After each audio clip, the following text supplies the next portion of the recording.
Our speaker tonight, to kick off the conference, is Dr. Hans-Hermann Hoppe.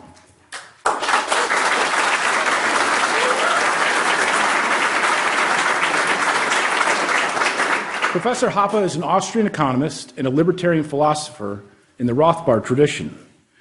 He is a professor emeritus from the University of Nevada at Las Vegas and is the distinguished fellow with the Ludwig von Mises Institute.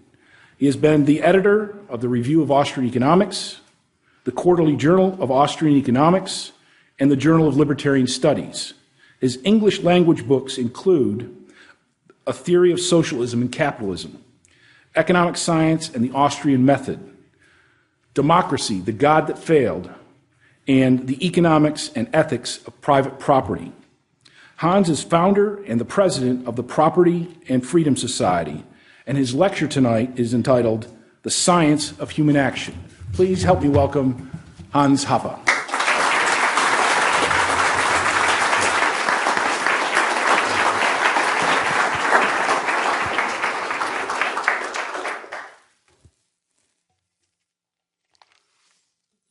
Thank you, Doug. Thank you, Lou, for having me. Thank you, Mark, for the nice introductions. I want to be a little bit autobiographical tonight. When I moved to the United States in 1985, I moved because I wanted to study with Murray Rothbard. I was not a regular student at the time. In fact, I had already received my PhD. I had written my habilitation thesis, which is an advanced doctoral degree, and I had acquired the academic rank of a Privatdozent, that is the same rank that Mises would ever achieve in Austria. And I was a Heisenberg Fellow of the German National Science Foundation, which was the most prestigious grant for people in their mid-career that you could win in Germany. I had read all of the major works of Ludwig von Mises and of Murray Rothbard at the time, and I was a full-blown Austro-libertarian. In my view, Mises was the man. And because Murray Rothbard had extended and brought to completion the Misesian system, he too was the man. Mises had died several years before in 1981, so it was Murray Rothbard with whom I wanted to meet and work when I came to New York City. I wanted to know the master personally and learn from him directly. For a year, I attended all of his classes at Brooklyn Polytechnic, and when he was out of town to lecture, I taught his classes. In the following year, in 1986, we both went to Las Vegas, to UNLV, where we went on as close collaborators and colleagues until his death in 1995. I stayed on for another 10 years until I retired from that university. Murray was almost 60 when I first met him, and in fact, he would turn 60 in February of 1986, and the surprise party, birthday party, and conference held in Manhattan to celebrate this occasion was my own first public speaking appearance in the United States. I was some 20 years younger. I had just turned 36 at the time, but for Murray, I was just one of his kids. In fact, many of the elder gentlemen that you will see around here this week were his kids. Walter Block and Ralph Rako, who were older than myself, were his kids. And so was David Gordon and Joe Salerno and Roger Garrison. Peter Klein and Mark Thornton, they were just babies at the time. Lou was something different. I'm not quite sure if he referred to him as a kid or a baby. He will have to tell you about this himself. I'm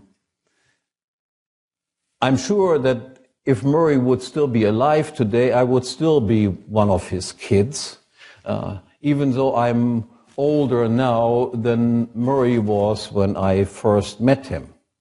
While at the beginning of my active involvement in the Austro-libertarian intellectual movement, I was one of the youngest players, one of the stormtroopers, so to speak.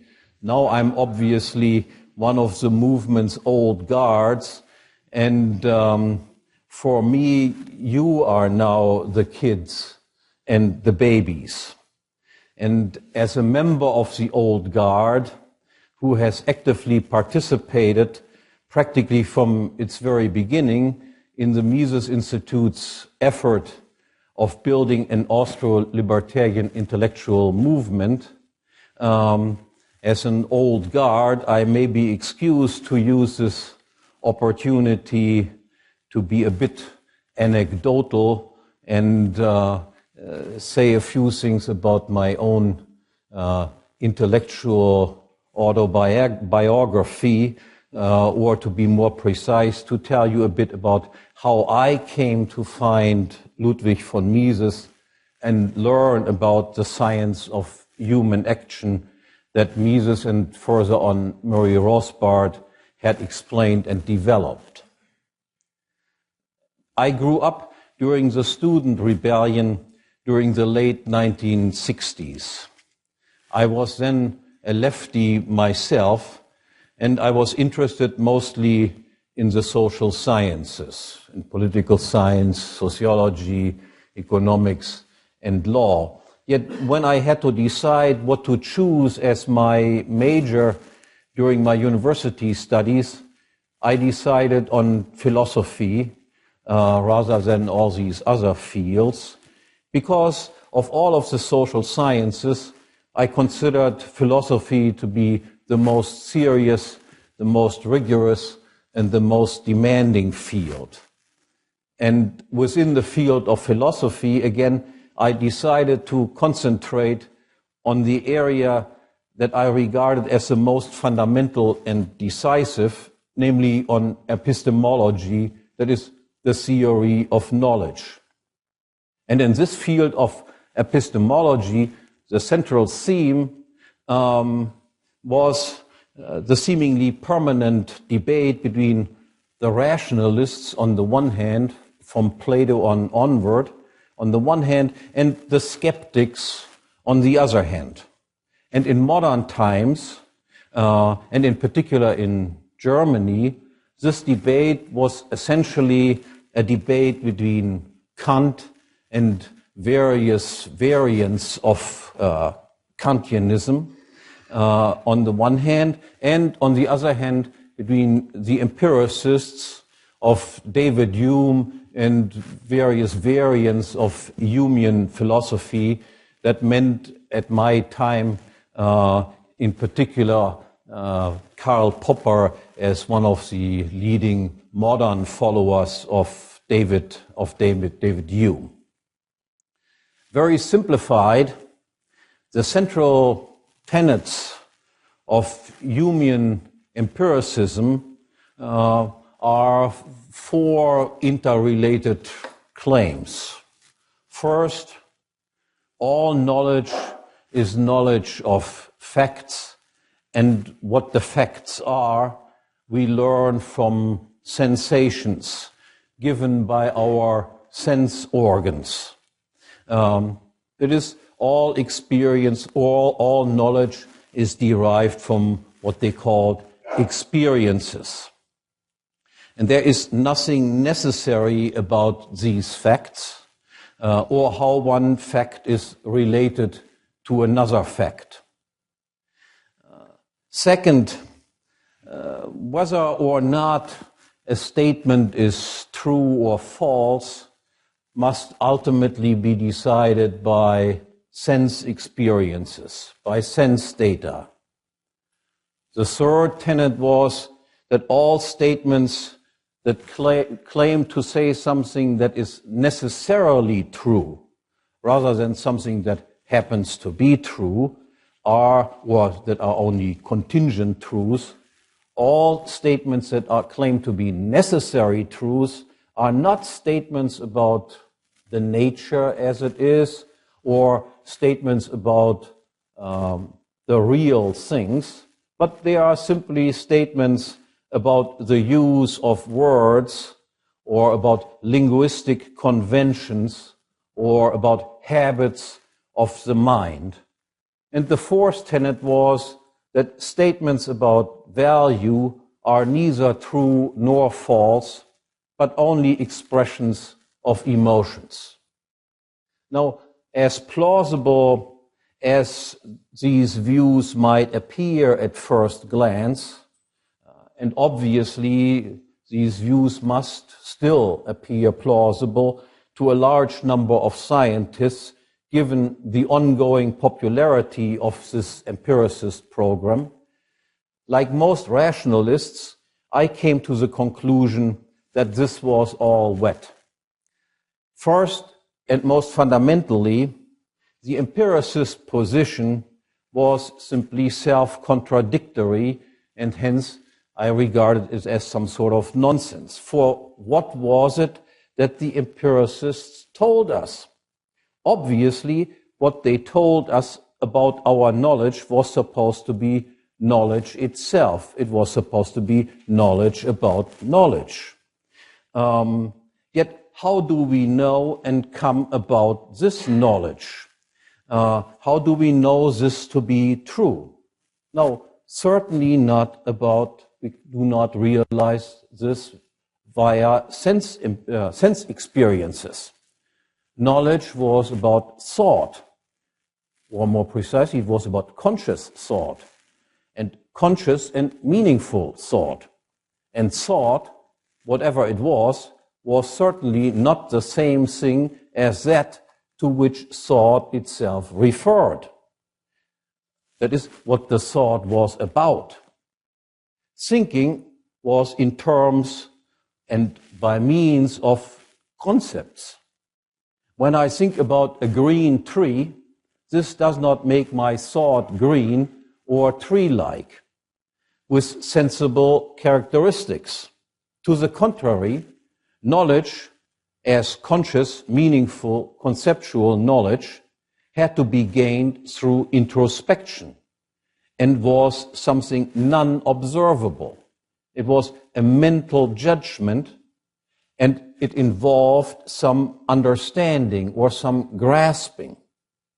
Hence, the rationalists always replied to the empiricist claim that all our knowledge derived from sense experience by saying, yes, except that part of it that was the result of reason, that came from intellect rather than from sensation. But there were also more specific problems that I realized were involved with the empiricist views. The empiricists claim that all a priori or all necessary knowledge concerns merely linguistic conventions, but has nothing to do with reality or the nature of things, was anything but convincing. True enough, sensations or sense impressions cannot reveal anything as being necessary or universal. They are of the type, I hear and now sense this and that. Nor does one ever see, for instance, causality at work.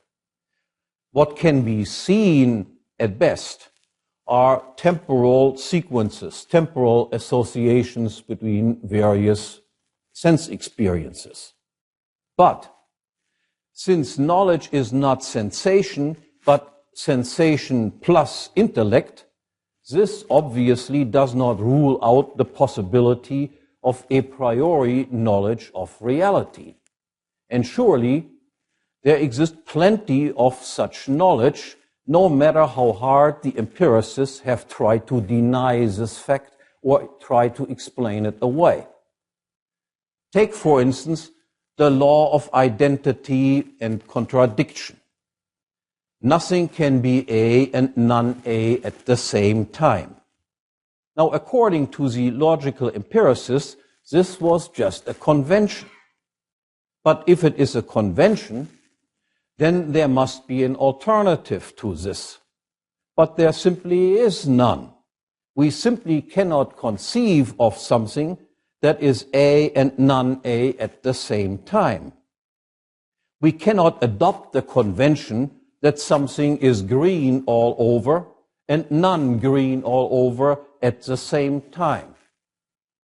To say or think something means, or say or think anything, means to say this rather than that. We simply can't think otherwise, and giving up these laws of identity and contradiction means not to think anymore at all. Or take this. The world is made up of objects with certain characteristics or properties. True. We learn from experience what objects they are and what their properties are. But we can never have any experiences that are not the experiences of objects and properties. Everything else is simply unthinkable. No experience can refute this knowledge, nor can any experience ever refute that all experiences of objects and their properties are experiences that are located in time and in space. Nor can we imagine that it could be different, that all objects are perceived and conceived as examples or instances of something of a class. Indeed, we could not say anything meaningful at all about anything without using names or identifying expressions and predicates, assigning a universal property to these identified objects. Or take such examples. Two straight lines cannot enclose a space. Or a straight line is the shortest distance between 2 points. Or if A is a part of B and B is a part of C, then A is also a part of C. Or if A precedes B in time and B precedes C in time, then A precedes C in time. Or no material objects can occupy the same space at the same time. All of these propositions, and there are many more, are interpreted by empiricists or by logical positivists as saying nothing about reality at all, but as being mere conventions about how we use certain words. But then we could choose, obviously, other conventions. But we simply can't. Now, I came to regard these empiricist attempts not just as painful and tortured, but as plain silly. True enough, logic may not tell us much about the world, but what little it does is absolutely essential. The logical positivists try to tell us that logic does not say anything at all. That is nothing but an assembly of tautologies. But in fact, as some philosophers have noted, it is simply not true that statements that claim something to be necessarily and always and universally true are not saying anything at all.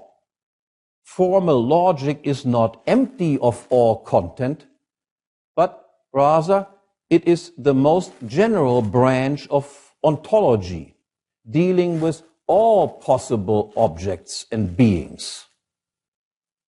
Moreover, I came to recognize that much, if not all of our knowledge about necessary and universal truths had its ultimate explanation in the undeniable fact that we are actors, and that our knowledge was the knowledge of actors having to act in an external world outside and independent of our mind. If we didn't have to act, we didn't have to know anything. Stones don't act. Stones behave in certain ways, but they don't act. And hence, stones don't need to know anything. But we do. And this, namely that knowledge is a tool of acting, explains the fundamental structure of our knowledge. Characteristically, my PhD dissertation in philosophy that I wrote 35 years ago was titled Acting and Knowing. Now again, just a few remarks on this topic.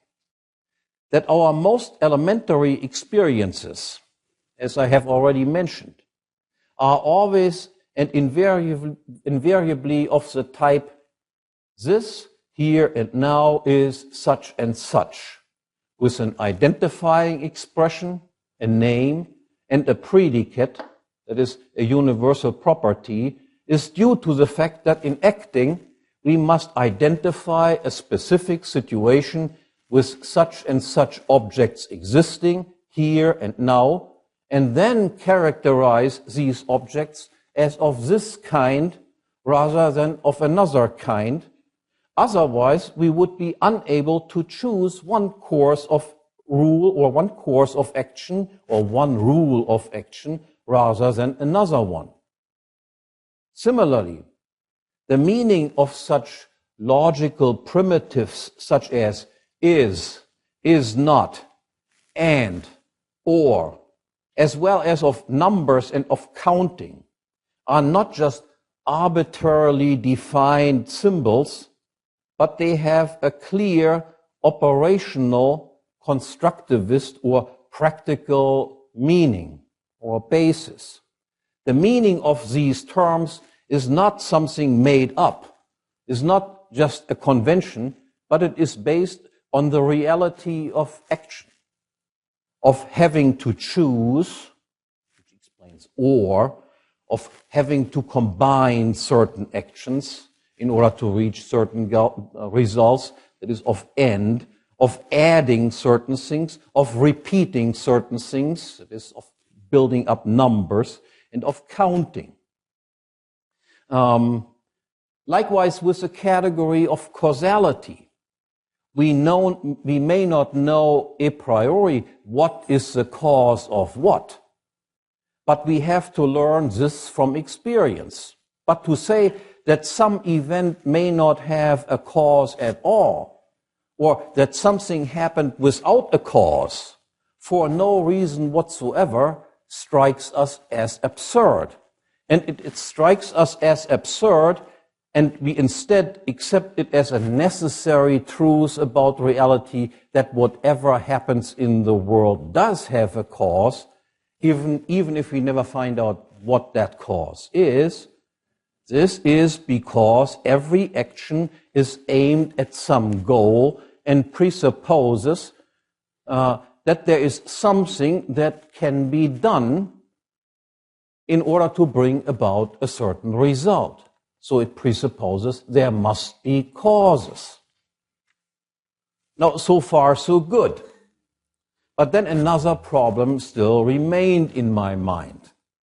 What about the social sciences? What do we know and can we know about human action in particular?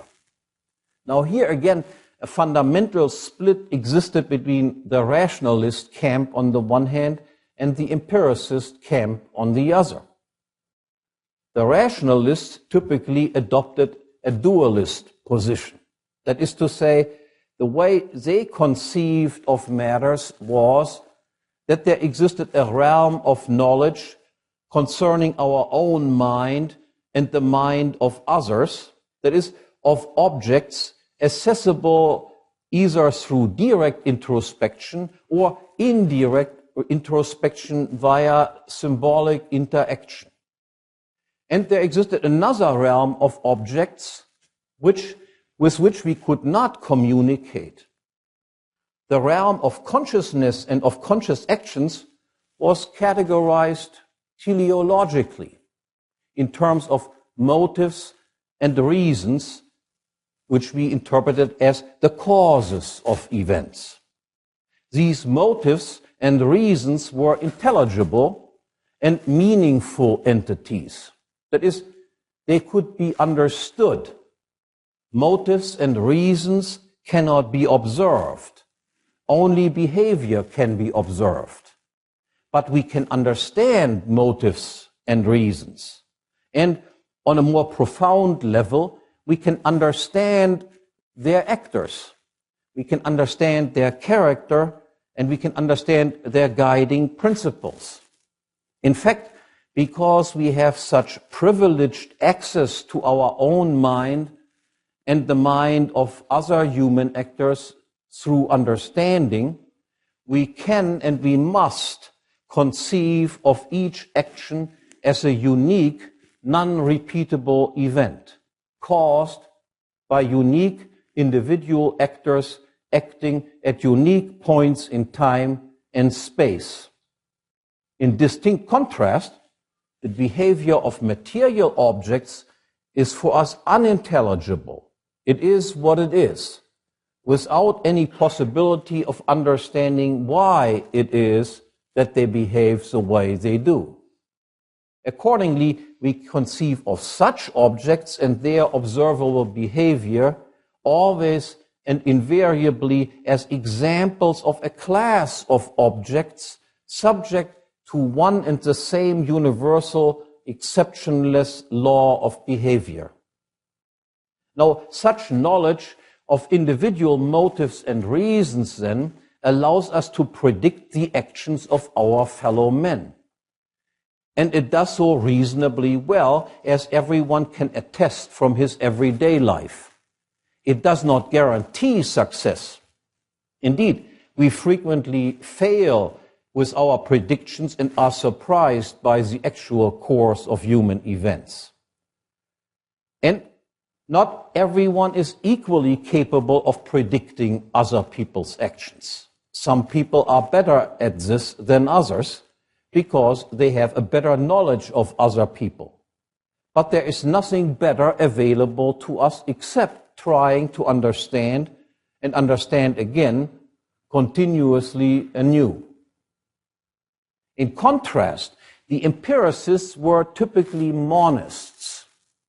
For them, introspection and understanding did not really count as knowledge at all, since it was not derived from sense experience. At best, introspection and understanding had some heuristic value in helping us develop hypotheses. Remember, for empiricists, no such thing exists as necessary truth about anything real. So, understanding and introspection for empiricists were at best a heuristic device to develop hypotheses about the real causes and consequences of human action. But introspection and understanding were not science in their mind. Science required explanations, that is, formulations of empirically testable, hypothetical, non-necessary laws in the social sciences, just as in the material sciences such as physics or chemistry. Now, in this dispute between the rationalists and the empiricists, I again sided largely with the rationalists. And I came to the conclusion that the empiricists' search for contingent, non-necessary laws of human action is misconceived and must fail for an elementary yet fundamental reason. We can obviously learn new things. We can acquire new knowledge, things that were not known to us before. Empiricists, too, have to admit this, because according to them, we continuously make new experiences.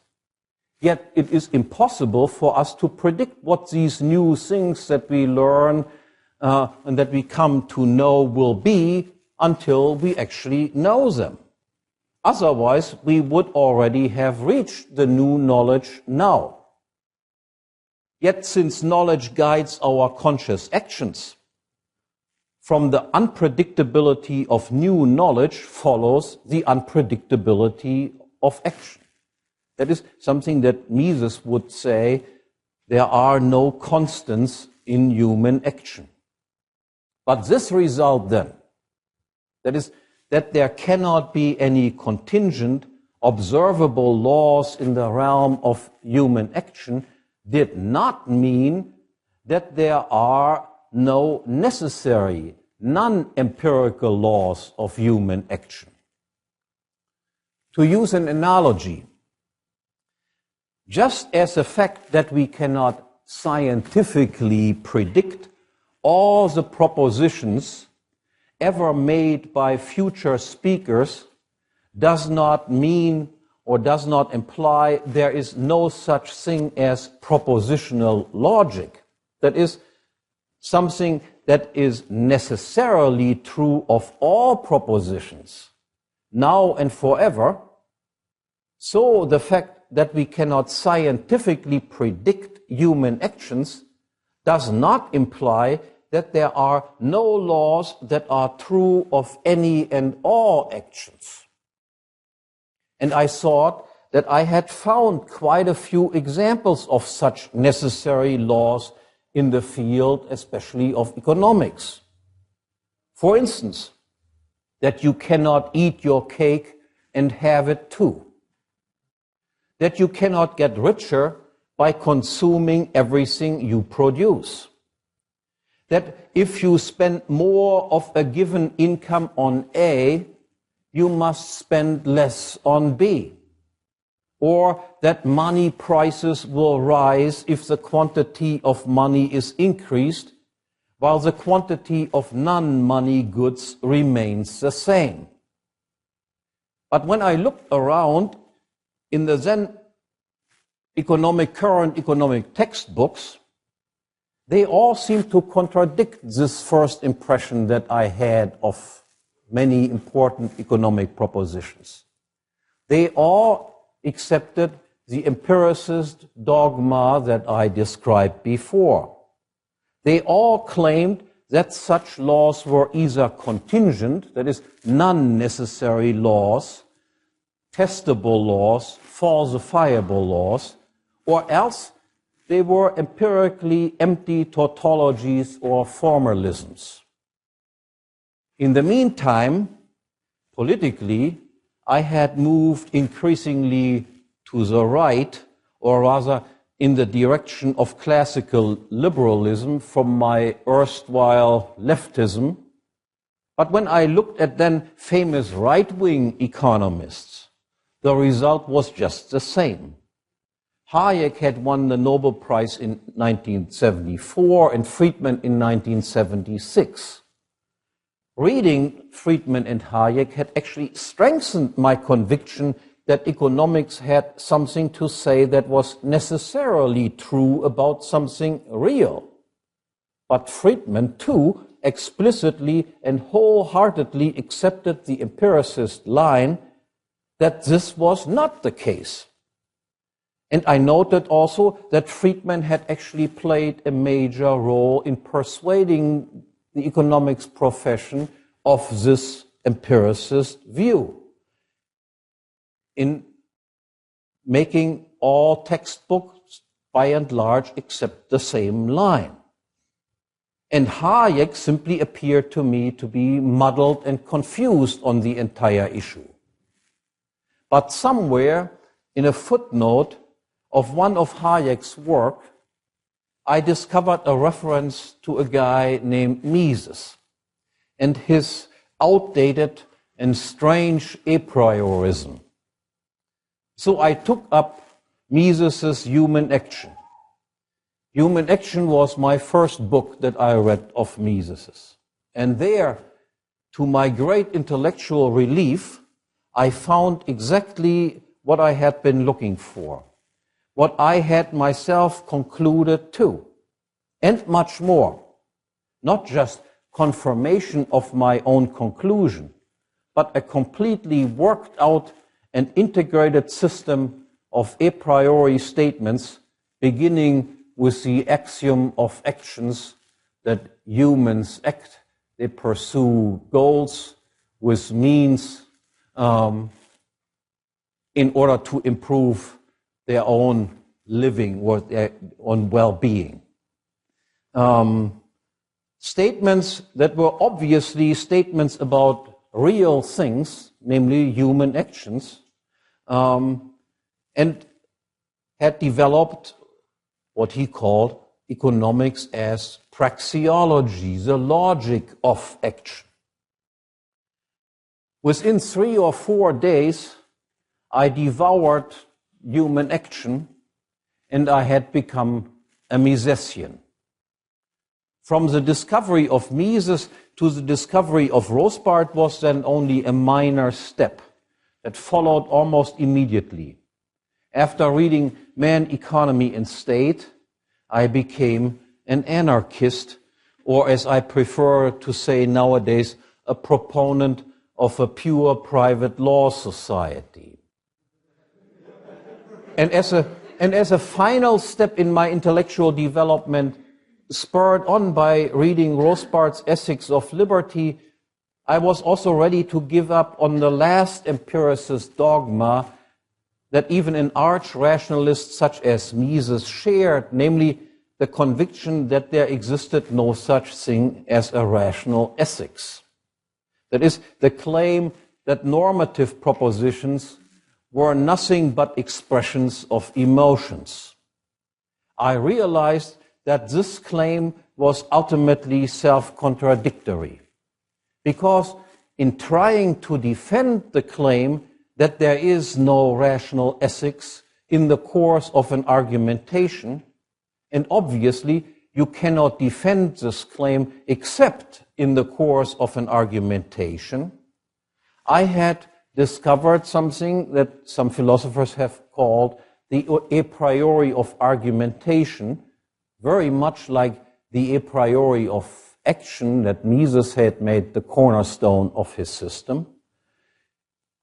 In realizing this, that you have to defend the empiricist thesis in the form of an argumentation, you already have to presuppose an ethics, namely that every person is the exclusive owner of his own physical body in order to be able to make an argument and listen to somebody else using his body to reply to the argument and thus prove his thesis, and thereby you had justified the claim that every person is a just owner of his own physical body. Now, for me, all of this was an arduous, long, and difficult way to find the literature and to get my hands on the books that expounded on this thesis, especially if you lived outside of the United States. For you, thanks to the Mises Institute, all of this is now easy as pie. But I hope, and in fact, I'm confident that you will find the same intellectual satisfaction and relief and experience the same intellectual excitement with the discovery of Austro-libertarianism that I did about 35 years ago. Thank you very much.